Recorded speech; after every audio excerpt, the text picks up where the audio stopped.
네, 여러분 안녕하십니까? 교육행정직 9급 공무원 시험 안내 시간에 오신 것을 환영합니다. 그럼 지금으로부터 교육행정직 9급 공무원 시험에 대해서 말씀드리겠습니다. 첫 번째로 하는 일입니다. 교육지리 연구, 법력 그런데 이게 법안으로 봅시다. 네, 법안의 입안 및 관리감독 업무, 그 다음에 각 교육기관의 행정관리 업무를 하는 것인데요. 교육행정직은 주로 시도 교육청, 그 다음에 국공립 초중고등학교의 행정실에서 근무를 하게 됩니다. 일반 행정직 공무원에 비해서 민원 업무가 적은 편입니다. 출퇴근 시간도 규칙적이고요. 그래서 경쟁률은 지방직 중에서는 가장 높은 편에 속합니다. 시험은 각 시도 교육청이 주관합니다. 올해 시험 같은 경우 6월 5일 필기시험이 있었습니다. 시험의 형태는 1차 필기시험, 2차 면접시험, 보통 필기시험에서 1.2 내지 1.3배수 정도를 모집한 다음에 면접에서 탈락시키는 형태를 취하고 있습니다. 응시 자격은 18세 이상이고요. 시험 과목은 올해까지는 선택 과목이 있었습니다. 내년부터는 이렇게 확정이 되니까 이것을 잘 받으셔야 합니다. 국어, 영어, 한국사, 교육학개론, 행정법 총론 이상 5과목입니다. 시험의 난이도를 보면 지금 현재 계속 발표를 해나가고 있죠. 오늘이 7월 8일 현재인데 서울시 같은 경우는 아직도 발표를 안 했고요. 광주광역시가 발표했는데 커트라인이 411.05였습니다. 광주광역시 같은 경우에 104.5대 1로 압도적으로 올해 높은 경쟁률을 보였어요. 참고적으로 작년의 경쟁률은 15.4대 1이었는데요. 어떻든 광주광역시, 그 다음에 인천광역시가 396.11, 아마 이 정도가 올해 이제 각 교육청들이 발표해 본다면은 평균 커트라인이 아닐까 생각 들어요. 한 400점대. 어떻든 광주광역시는 411.05가 올해 커트라인이었습니다. 전망은 비교적 승진이 빠릅니다. 그리고 공부할 수 있는 시간이 많기 때문에 자신을 업그레이드할 수 있는 어떤 조건으로 보면 최상의 조건일 수가 있습니다. 좀 세속말로 편한 직종입니다. 합격 전략입니다. 먼저 무엇보다도 현실 직시적인 마음가짐, 저는 이것을 제1로 치겠습니다. 무엇보다 선행되어야 합니다. 이것이 그 선행되어야 하는 것에 이 못을 치고 가는 게 뭡니까? 단기 합격입니다. 예, 뭐 교육행정직을 학기 위해서 2년 잡고 한다 이런 거 하지 마세요.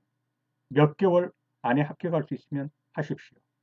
만약에 7, 8개월을 했는데도 합격할 가능성이 없다 그러면 하위 직종을 잡으세요. 예, 될 만한 시험이 훨씬 많습니다. 예, 그래서 거기에서 한 1년, 지난번에도 제가 이 교정직에서 말씀드렸지만 좀 쉬운 시험에 가서 1년 정도 공부받으면서 공부하시면 가고자 하는 모든 직종으로 다 갈 수 있습니다. 그래서 공무원 시험을 공부를 하는데 2, 3년 하겠다 이런 거는 저는 정말로 하지 마시라고 권해드립니다. 반드시 7, 8개월 하면 붙어야 합니다.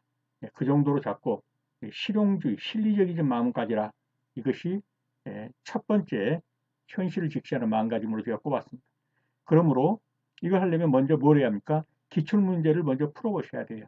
그리고서 각 시도교육청에 들어가서 보시면 거기에 다 커트라인이 나옵니다. 그래서 내가 취득한 점수하고 합격 커트라인하고 어느 정도 괴리가 있는가. 근데 만약에 그것이 영어 같은 과목에서 나는 도저히 그 점수 안 나온다. 다른 것을 아무리 잘해도 영어를 보충할 길이 없다라고 하면 선에서 하위를 잡으십시오. 선회해야 합니다. 그렇지만 영어가 어느 정도만 돼준다면 나머지 한국사, 교육학개론, 행정법 총론 같은 것을 마음만 먹는다면 몇 개월 안에 거의 만점 수준도 올릴 수 있습니다. 영어는 그렇게 안 돼요. 어학은 짧은 시간 내에 실력 향상한다는 게 어렵습니다. 어학이기 때문에. 그래서 그걸 잘 한번 참조를 하신 다음에 한번 마음을 먹었다면 그렇죠. 영어에 집중하고 하면 안 됩니다. 오히려 이런 암기 과목, 한국사, 교육학개론, 행정법 총론 등에 집중을 해서 상대적으로 부족한 영어 점수를 다른 데서 회복하는 것으로 끌어올려 버리셔야 합니다. 두 번째, 똑같은 말입니다. 수험 기간을 짧게 잡아라. 시험 준비 기간을 6, 8개월 정도로 짧게 잡고 그걸 또 다시 세그멘테이션해서 2개월 단위로 짧게 세분해 가지고 반드시 진도표를 뽑으시되 이 진도표를 뽑는데 거기에 기본적인 것은 7, 8회독 정도는 나올 수 있도록 진도표를 뽑으셔야 돼요. 그리고 그 진도표를 따라서 반드시 정해진 진도를 뽑아야 합니다. 이렇게 뽑으려고 할 때 반드시 시간 부족이 봉착하게 될 거예요. 그러면 시간이 부족하면 어떻게 합니까? 중요 부분 위주로 집중을 하고 나머지는 스킵하는 식으로 훑어버리십시오. 그래도 회독수가 계속 높아지면 7, 8회독으로 높아지게 되면 저절로 변방지대가 이제 수습이 될 겁니다.